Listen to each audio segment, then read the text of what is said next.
All right, I'm Yngwie Malmsteen. We're here today to talk a little bit about guitar playing, fast, slow, whatever, and enjoy.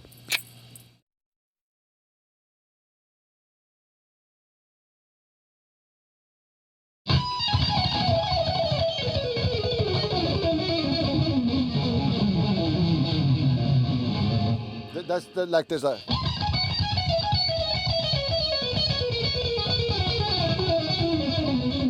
There's basically just a scale, but you go, right, you know, it goes all over.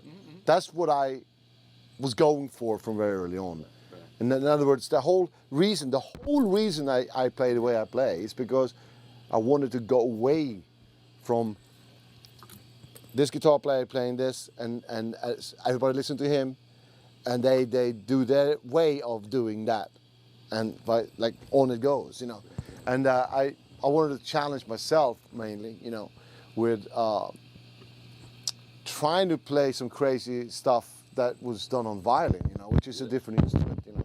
And they tune in fifths, so like really widespread scales are, that's what they did, you know, because it's like a shorter scale and it's done in fifths. So like you move your fingers less and all of a sudden a lot more happens, you know.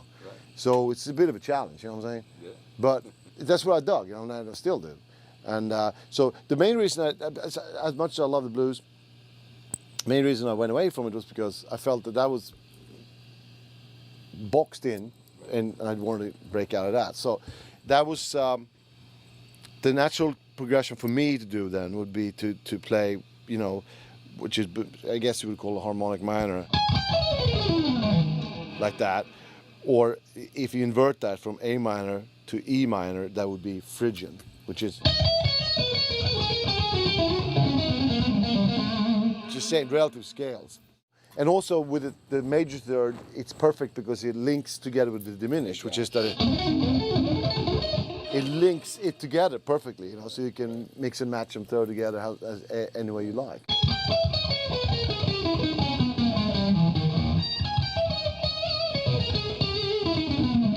Okay, when you do it on all the strings, it might be a little more complicated, but if you learn it first just on one string, if you learn that form, like that form, how you start with on one string, you know, those, then all of a sudden, oh, that makes sense, and you can play the same note on different strings, and it just a little thought process, you know. The E Phrygian would be, and the exact same notes in A minor harmonic would be augmented seventh. In that particular key, it's called augmented seventh. In E would be the major third. You want to link them together with the third in the Phrygian diminished. And all of a sudden, you have all those three things perfectly together. Right. And it's very much sort of the bread and butter of what I do, you know, for my own thing, you know. And then of course you can make these things into all sorts of different patterns. You know, for instance, you could skip the note in the scale and just do forms like that. Yeah,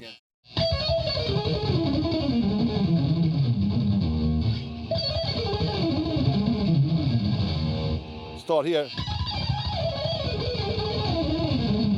You could do like the diminished again and link it together.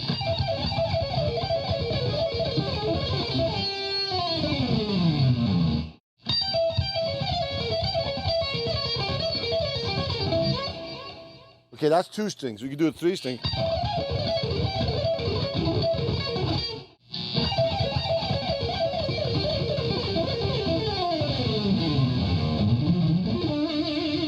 I'll never forget the first time I went to Japan, like 25 years ago.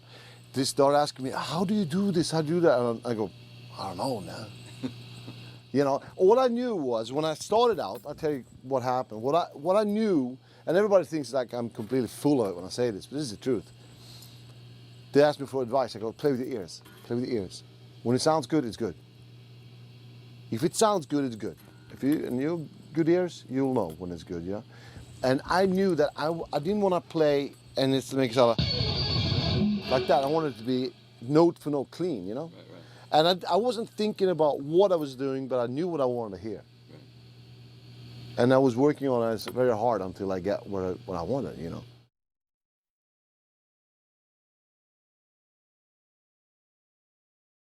It's the same thing as like if you do like a lick like this, legato, legato is a great, we're talking about picking. Legato is a beautiful thing in this. My favorite legato player, of course, is Holdsworth, you know. It's amazing. But legato is a great thing because you have that tone, right? Or you can do with a pick and then you have a different tone. So all of a sudden you have the two choices, which is you can mix and the staccato legato like.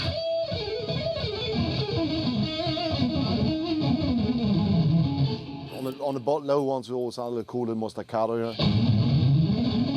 Like that, you know, and they go.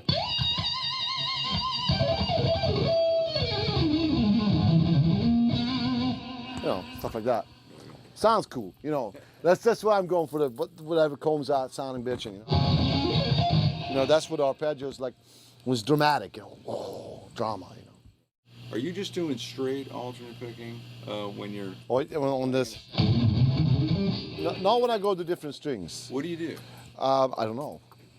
Actually, I haven't looked at that, but we can look at it.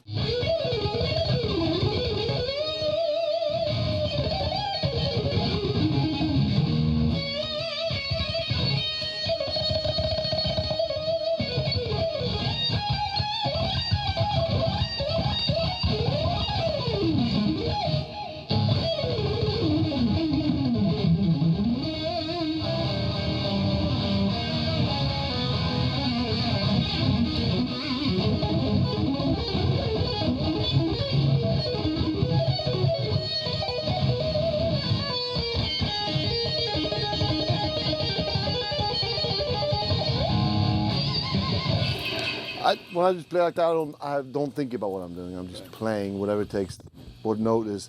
For the lower thing, I think it's like kind of like this. But when I go to the next string, it has to be like different.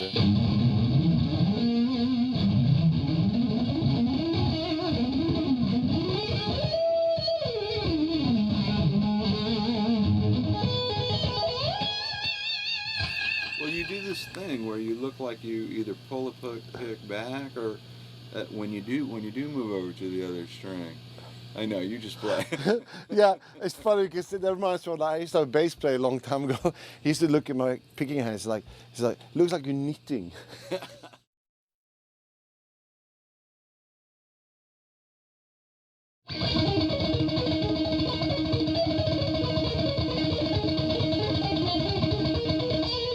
It's a little bit of a violin technique. It's called pizzicato. You actually make the note with your left hand. Like that, you know? That's without it. This is with it.